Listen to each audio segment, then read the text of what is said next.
Solo levelling के episode 5 की शुरुआत में हम लोग जिन्हो को देखते हैं जो कि काफी ज्यादा एक्सरसाइज कर रहा होता है और उसकी बॉडी के अंदर भी काफी सारे चेंजेस आ चुके हैं। हॉस्पिटल में जितनी भी नर्स होती है वो उसकी तारीफ कर रही होती है और कहती है कि जिन्हो तो काफी हॉट बन गया है। वहीं पर एक नर्स को तो बिलीव ही नहीं हो रहा होता है कि इतनी जल्दी जिन्हो के अंदर इतने सारे चेंजेस आ सकते हैं। जिसके बाद वो जिन्हो की रूम में जाती है और वो काफी ज्यादा शौक हो जाती है जिन्हो की बॉडी को देखकर और मन में कहती है कि कितनी कमाल की मसल है, क्या हमेशा से इसकी बॉडी ऐसी थी। वहीं पर जिन्हो अब अपनी शर्ट पहन लेता है और वो उसे पूछता है कि तुम्हें क्या चाहिए, जिस पर वो कहती है कि तुम आज डिस्चार्ज हो रही हो, तुम्हें कैसा लग रहा है। तो जिन्हो कहता है काफी अच्छा लग रहा है। ये सुनकर वो नर्स कहती है सुनकर खुशी हुई, जब तुम तैयार हो जाओ तो रिसेप्शन पर आ जाना, वहीं पर हम लोग सारे पेपर वर्क हैंडल कर लेंगे। तो जिन्हो भी मान जाता है और वो रेडी होने लगता है। तभी वो नर्स उससे उसका फोन नंबर मांगती है। जिन्हो सोचता है कि शायद से ये नंबर मेरा इसलिए मांग रही है क्योंकि जब मेरा टेस्ट रिजल्ट आएगा तो ये मुझे सेंड कर देगी। जिसके बाद वो उसे अपना नंबर दे देता है। अगले सीन में न्यूज में हम लोग बेक का इंटरव्यू देखते हैं। इंटरव्यूअर उसे कहते हैं कि आप तो काफी बिजी होंगे क्योंकि पूरी कंट्री में सिर्फ 7 ही ऐसे रैंक के हंटर हैं और आप उनमें से एक हो। आपकी नॉर्मल लाइफ कैसी होती है। तो बेक कहता है कि मैं हर दिन ट्रेनिंग करता हूँ और अपनी स्किल्स को बढ़ाने की कोशिश करता हूँ क्योंकि अगर एक बार तुम लड़ना भूल जाते हो तो तुम्हारी इंस्टिंक्ट्स कमजोर हो जाती हैं। मेरे केस में जब मैं पहले एक फायर फाइटर हुआ करता था तभी से मेरी डेली ट्रेनिंग करने की आदत डाली थी क्योंकि अगर मैं कोई सी छोटी सी भी गलती करता हूँ तो मेरे साथ ही इंजर्ड हो सकती है, इसलिए मैं डेली ट्रेनिंग करता हूँ। हम लोग देखते हैं कि इस इंटरव्यू को जीना देख रही होती है। उसे रियलाइज होता है कि वो स्कूल के लिए लेट हो रही है, इसलिए वो अब जल्दी से वहाँ से जाने लगती है। वो जैसी बाहर आती है वो देखती है कि उसका बड़ा भाई जिन्हो सोकर उठ चुका है। वो उसे देखकर पूछती है क्या तुम वर्कआउट कर रहे हो, जिस पर जिन्हो कहता है हाँ थोड़ी सी। ये सुनकर उसकी बहन उसे कहती है कि तुम्हारी हाइट भी थोड़ी बढ़ चुकी है, क्या एक्सरसाइज करने की वजह से ऐसा हुआ है। लगता है लड़के जब एडल्ट बनते रहते हैं तो वो ग्रो करते रहते हैं। जिसके बाद वो स्कूल जा रही होती है। जिन्हो उसे कहते हैं कि अपना अम्ब्रेला लेकर जाओ, जिस पर उसकी बहन कहती है नहीं अम्ब्रेला काफी भारी है। ये सुनकर जिन्हो अब उसे जबरदस्ती वो अम्ब्रेला दे देता है और उसे स्कूल भेज देता है। जिसके बाद जीना भी वहाँ से चली जाती है। जिसके बाद जिन्हो वापस से हॉल रूम में आता है। वो कहने लगता है कि आज की रनिंग में बाद में कर लूंगा, मेरी मसल भी बढ़ गई है, क्या ये सब मेरी स्टैट की वजह से हुई है। अगर ऐसे में लेवल अप करता रहा तो लगता है कि मैं एक बॉडी बिल्डर बन जाऊंगा। वो कहते हैं कि उसे जो पहले पॉइंट्स मिले थे उससे उसने अभी तक यूज नहीं किया है। वो सोच रहा होता है कि इन्हें वो कहाँ यूज करे। थोड़ा सोचने के बाद वो डिसाइड करता है कि वो अपनी एजिलिटी को बढ़ाएगा क्योंकि अगर वही ज्यादा नहीं होगी तो उसके अटैक हिट नहीं होंगे। वो थोड़ा और भी सोचते हुए वो डिसाइड करते हैं कि वो अपनी एजिलिटी को बढ़ाएगा और वो ऐसे ही करता है। तभी उसे कॉल आता है। वो बंदा जिन्हो से कहता है कि अभी तुमने इस महीने का रेंट पे नहीं किया है। ये सुनकर जिन्हो से माफी मांगता है और कहते हैं माफ करना मैं हॉस्पिटल में था। तो बंदा उसे कहता है कि अगर तुम्हें जरूरत है तो रेंट तुम बाद में दे देना। तो जिन्हो कहते हैं नहीं नहीं मैं रेंट तुम्हें अभी ही दे दूंगा।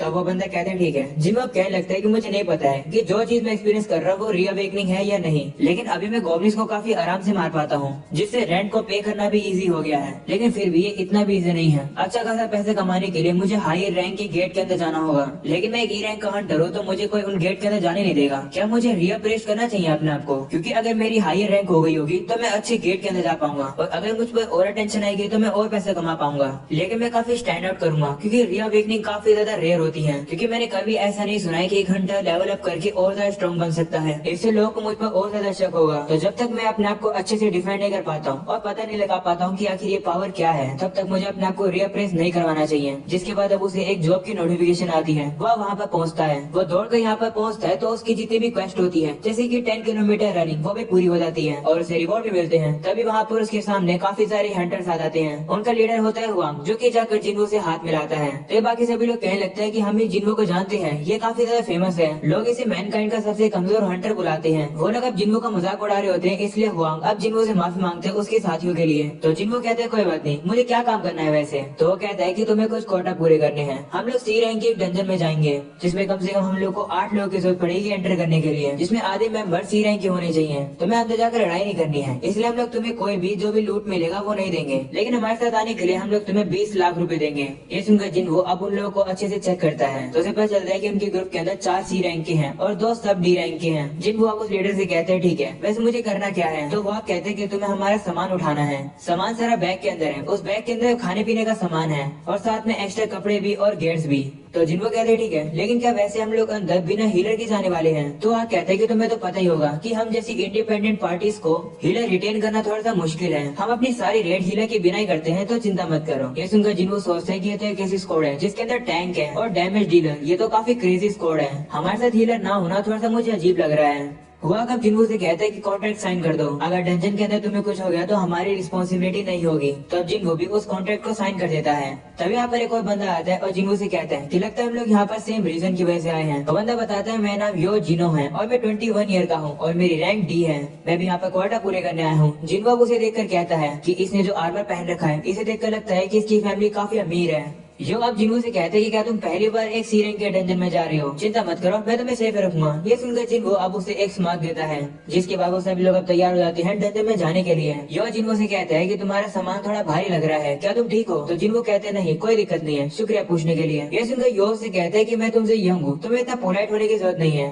तो जिन्हो भी कहते हैं ठीक है। अगले सीन में हम लोग देखते हैं वो लोग उस गेट के पास पहुंच जाते हैं और देखते हैं कि वो जो गेट है वो काफी ज्यादा बड़ा है। वो लोग कहने लगते हैं कि क्या सही में ये एक सी रैंक का डंजन है? तो वहाँ कहते हैं कि एसोसिएशन ने 2 बार चेक किया है, ये सी रैंक का ही है। वहाँ पर यो कहता है कि ये गेट तो काफी बड़ा है, क्या हम लोग ठीक रहेंगे? तो जिन्हों कहते हैं कि गेट का साइज इतना मैटर नहीं करता है, गेट में से जितने लेवल की मैजिक पावर निकल रही है उससे फर्क पड़ता है। एसोसिएशन यही मैसेज करती है जब वो किसी गेट को रैंक देती है, तब कोई भी गेट जो कि डेंजरस होता है जैसे कि बी रैंक का या फिर उससे हाई रैंक का, तो उसे कोई बड़ी गेट हैंडल करती है। सी रैंक के गेट या फिर उससे नीचे वाले गेट इतने ज्यादा बुरे नहीं होते हैं। ये सुनकर यो से कहते हैं कि तुम्हें तो काफी कुछ पता है। इस पर जिन्हों कहता है कि मैं काफी समय से हंटर हूँ, तो मुझे ये सब के बारे में पता है। जिन्हों अपने मन में कहते हैं कि पहले मैंने कभी एक सी रैंक के डंजन को टैकल नहीं किया है। जिसके बाद वो सभी लोग अब उस गेट के अंदर आ जाते हैं। एक हंटर अपने मैजिक का यूज करके वहाँ पर थोड़ी सी रोशनी कर देता है। हुआंग कहने लगता है कि ये कैसी जगह है, यहाँ पर तो कोई भी मैजिक बीच नहीं है और कोई लाइट भी नहीं है, ज्यादातर डंजन तो ग्लो स्टोन से भरे होते हैं। वहीं जिनको कहने लगता है कि ये डंजन तो मुझे वो स्टैचू वाले डंजन की याद दिला रहा है। वहीं यो से पूछता है कि ग्लो स्टोन क्या होते हैं, जिस पर जिन्हो बताता है कि वो रॉक होते हैं जो कि ऐसे ही केव जैसे डंजन में दिखते हैं, उनमें से थोड़ी रोशनी भी निकलती है। वो वॉल और फ्लोर को कवर कर लेते हैं जिससे कि डंजन के अंदर थोड़ी रोशनी रहती है। ये सुनकर यो कहता है कि मैजिकल बीच से हम लोग को ऐसे स्टोन मिलते हैं और डंजन से हम लोग माना स्टोन को माइन कर सकते हैं, और ग्लो स्टोन जो की केव को लाइट अप करते हैं। काफी कंफ्यूजिंग लग रहा है। ये सुनकर जिन्हों कहते हैं चिंता मत करो, तुम्हें भी सब की आदत हो जाएगी।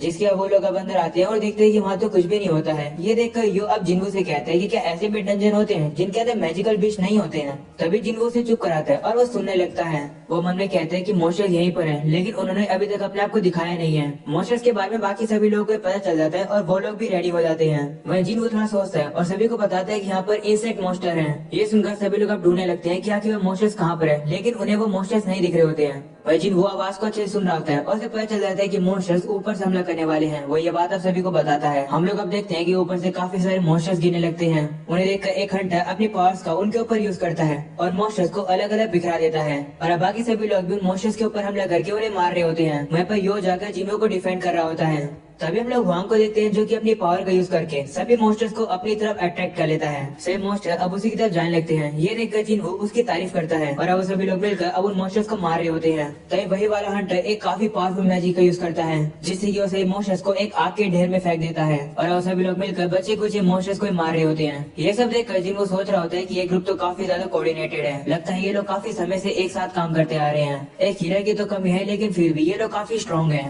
वहीं पर यो के अंदर भी थोड़ी सी कमी है, लेकिन जो उसकी आर्मर वगैरह है। वहीं पर अब यो एक मोस्टर को मार देता है और अब वो काफी खुश होकर जिन्हो की तरफ एक स्माइल करता है। तो जिन्हो भी अब उसे हल्की सी स्माइल दे देता है। वो सोचने लगता है कि ये सभी लोग काफी अच्छा काम कर रहे हैं, लेकिन फिर भी कुछ न कुछ तो गड़बड़ लग रही है। तब एक मोस्टर जिन्हो के ऊपर हमला करने के लिए आ जाता है, पर जिन्हो उसे एक हल्की सी लात मार के काफी आराम से खत्म कर देता है। इसी तरीके से वो सभी लोग उन सभी मोस्टर्स को खत्म कर देते हैं। हुआंग का सभी से कहते हैं कि हम लोग सारे ऐसे स्टोन्स को इकट्ठा करेंगे और 7 लोगों में बांटेंगे। ये सुनकर सभी लोग लग जाते हैं उन मोस्टर से सारे ऐसे स्टोन को बाहर निकालने में। तभी हुआंग जिन्हो के पास आता है और कहते हैं शुक्रिया पहले मदद करने के लिए। तुमने कैसे नोटिस किया कि मोस्टर ऊपर से आने वाले हैं? तो जिन्हो कहते हैं कि ये तो बस इंस्टिंक्ट थी। ये सुनकर वो कहते हैं कि तुम्हारी इंस्टिंक्ट तो काफी ज्यादा शार्प है, तुमने हमें बचा लिया। तभी उसका साथी हुआंग से कहते हैं कि इस मोस्टर के ऊपर जो चोट लगी है वो थोड़ी अजीब है। इसके ऊपर तलवार से हमला नहीं किया गया है, मैजिक से भी हमला नहीं किया गया है। ऐसा लगा है कि इनको पीसेस में तोड़ लिया गया हो। तो इसका ये मतलब हो सकता है कि यहाँ पर कोई एक और ऐसा मोस्टर है जो कि काफी स्ट्रॉन्ग है। ये सुनकर हुआंग सोचता है कि यहाँ पर एक ऐसा स्ट्रॉन्ग मोस्टर है जो कि इन इंसेक्ट मोस्टर को खा रहा है। तभी जिन्हो यो से कहते हैं कि तुम्हारी स्वॉर्ड और शील्ड तो काफी महंगी लग रही है। तो वो कहते हैं हाँ ये मेरी पहली रेड है, तो मेरे फादर ने ये मुझे दिलाए हैं। वैसे क्या तुमने देखा कि मैं मोस्टर को कैसे हराया? तो जिन्हो कहता है हाँ मैंने देखा, वैसे मुझे नहीं पता क्यों, लेकिन मुझे लगता है कि हम लोग को यहाँ पर थोड़ा सा और केयरफुल होना चाहिए। अगले सीन में हम लोग को बेग की गिल्ड दिखाई जाती है, जहाँ पर एक धमाके की आवाज आती है, जिसे सुनकर एक बंदा डर जाता है और कहते हैं कि ये कैसी आवाज थी, क्या बॉम्ब फूट रहे हैं? तो दूसरा बंदा उसे कहता है चिंता मत करो, ये आवाज यहाँ पर हमेशा आती है, फील्ड मास्टर बेग ट्रेनिंग कर रहे हैं। हम लोग को अब बेग को दिखाया जाता है जो कि ट्रेनिंग में एक काफी बड़े पत्थर को एक ही हिट में तोड़ देता है। बेग अब अपने साथियों से कहता है कि जल्दी से यहाँ की सफाई करो, जिसके अब वापस उन लोग को दिखाया जाता है। यो कहने लगता है कि रास्ता तो काफी लंबा लग रहा है। तब जिन्हों से कहते हैं कि डंजन का साइज उसके रैंक पर डिपेंड नहीं करता है। तो यो कहते हैं हाँ तुमने ये पहले बताया था, क्या इसका मतलब है कि ये डंजन बड़ा है लेकिन फिर भी ज्यादा खाली होगा? तो जिनको कहते हैं हाँ ऐसा हो सकता है। वह उसे कहते हैं कि यहाँ पर इतना सारा सामान लेकर चलना कितना मुश्किल होता होगा, क्या तुम ठीक तो हो ना? तो जिनको कहते हैं हाँ मैं ठीक हूँ, वैसे भी इतना छोटा काम करके मुझे इतने सारे पैसे जो मिल रहे हैं। जिन वो अपने मन में कहते हैं कि काफी सारे पैसे मिल रहे हैं, हैं कुछ तो गड़बड़ है। उसे अब याद आता है कि उसने सॉन्ग से कुछ बात करी थी।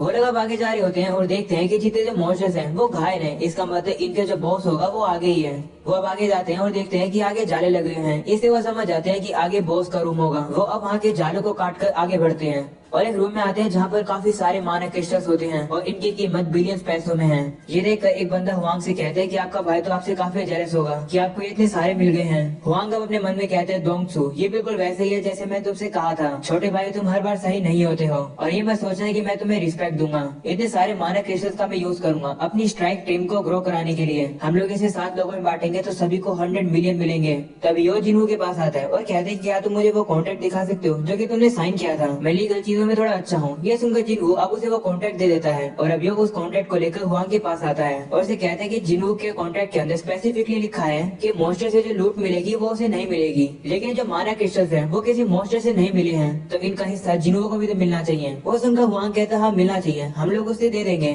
लेकिन हमें सबसे पहले उस बॉस को हराना होगा। तो मैं ये बात रियलाइज तो हो ही गई होगी कि जब हम लोग इस बॉस को हरा देंगे तो गेट बंद हो जाएगा। तो स्पाइडर से लड़ने से पहले हमें इस माना क्रिस्टल्स को माइन करके यहाँ से ले जाना होगा। अच्छी बात तो ये है कि ये स्पाइडर सो रहा है तो हम यहाँ खुदाई कर सकते हैं। वो अपने साथी से कहता है कि खुदाई का सामान कहाँ पर है। तो बंदा कहते हैं कि मुझे नहीं पता था कि यहाँ पर इतने सारे माना क्रिस्टल्स होंगे, इसलिए मैं सामान को पीछे छोड़ दिया है, तो चलो उसे लेकर आते हैं। तो वहाँ कहते हैं ठीक है। वो अब जिन्हू और यो से कहते हैं कि तुम यहाँ पर थोड़ी देर के लिए रुकना और चीजों पर नजर रखना, हम लोग माइनिंग करने का सामान लेकर आते इतने। वो सुनकर यो कहते हैं कि ये तो थोड़ा डेंजरस है कि मैं और जिन्हू यहाँ पर अकेले हैं। तो वहाँ मुझसे कहते हैं कि तुम लोग ऐसी रेट पर पहली बार आए हो ना, मुझ पर ट्रस्ट करो। ये स्पाइडर सो रहा है, लगता है इसने अभी भी खाना खाया है, जब तक उसे परेशान नहीं करोगे वो उठेगा नहीं। ऐसा बोलने के बाद वहाँ से जाने लगता है। वहीं पर अब जिन्हू सोचता है कि रूल्स के अकॉर्डिंग एक सी रैंक के डंजन में जाने के लिए 8 मेंबर्स लगते हैं। अगर मुझे और यो को हटा दोगे तो उनकी स्ट्राइक टीम के अंदर 6 लोग हो गए। उन्होंने कहा था कि वो अपनी सारे रेड्स में बिना हीलर के आते हैं। इसका मतलब ये लोग सी रैंक के डंजन में पहले भी आ चुके हैं, तो इनके पास तो 8 मेंबर्स पहले से होने चाहिए जो की इनकी पिछले मिशन के अंदर आए थे। तो इन्होंने हम लोग को क्यों बुलाया? तभी हम लोग वहाँ को देखते हैं जो कि अपने साथी से कहता है कि बॉस चैम्बर के गेट को बंद कर दो। ये सुनकर उसका साथी अपने मैजिक का यूज करके वहाँ पर एक ब्लास्ट कर देता है जिससे कि वहाँ का गेट बंद हो जाता है और यो और जिन्हू वहाँ पर अकेले हो जाते हैं। वो देखकर यो कहते हैं कि उन लोगों ने हमें धोखा दे दिया। वहीं पर अब जिन्हू मन में कहते हैं कि मुझे पता था कि ये लोग ऐसे ही होंगे। वो अब याद करते हैं कि उसने सॉन्ग से बात करी थी। सॉन्ग ने उसे कहा था कि ऐसे काम में तुम काफी बुरे लोगों से मिलोगे, ये काम डेंजरस होता है, तो एक्सीडेंट हमेशा होते रहते हैं। इन एक्सीडेंट पर ज्यादा लोग गौर नहीं करते हैं। कुछ लोग क्राइम करते हैं और दुनिया को पता नहीं चलता है कि उन लोगों ने क्या क्राइम किया है। ऐसा इसलिए क्योंकि डंजन्स के अंदर सीसीटीवी कैमरा थोड़ी होते हैं और अगर कोई भी जिंदा विटनेस नहीं होंगे तो कोई भी एविडेंस नहीं होंगे। कभी कभार वो बुरे लोग कमजोर लोगों का यूज करते हैं, उन्हें दुश्मनों का चारा बना देते हैं और उन्हें अबैंडन कर देते हैं। वहीं पर अब यो कहने लगता है कि कुछ मारे क्रिस्टल्स के लिए ये लोग हमें मारना चाह रहे हैं। मुझे कॉन्ट्रैक्ट के बारे में कुछ बोलना नहीं चाहिए था, हम लोग फंस गए। वो सुनकर जिन्हू कहते हैं नहीं, अगर हम लोग वैसे भी कॉन्ट्रैक्ट की बात नहीं करते वो लोग हमें मारने के लिए पहले से ही तैयार थे, बस हमें एक गलती करनी थी। तभी लोग देखते हैं काफी सारी आवाज की वजह से वो स्पाइडर उड़ जाता है और नीचे आने लगता है। ये देखकर यो जिन्हू से कहता है मेरे पीछे आ जाओ, मैं तुम्हें बचा लूंगा। वहीं पर अब जिन्हू सोचते हैं कि हम लोग यहाँ से पहले बाहर निकल जाते हैं, अगर हमें जरूरत है तो। हुआंग के साथ ही यही सोच रहे होंगे। फिर अब स्पाइडर उनके सामने आ जाती है। जिन्हू कहने लगता है कि स्पाइडर सी रैंक का बॉस है और मैं ई रैंक का हंटर हूँ। ये मोस्टर एक अलग ही लेवल पर है, लेकिन इतना बुरा नहीं है जितना उस स्टैचू वाले टेम्पल में मेरे साथ हुआ था। जिन्हू अब बैग को नीचे फेंक देता है और यो से कहता है हिलना मत, इस मोस्टर से मैं लड़ूंगा। ये सुनकर यो शॉक हो जाता है। तभी जिन्हू अब अपनी तलवार बाहर निकाल लेता है और काफी कॉन्फिडेंटली कहता है कि मैं इस मोस्टर को हरा दूंगा। और अब यहीं पर हो जाता है ये एपिसोड खत्म।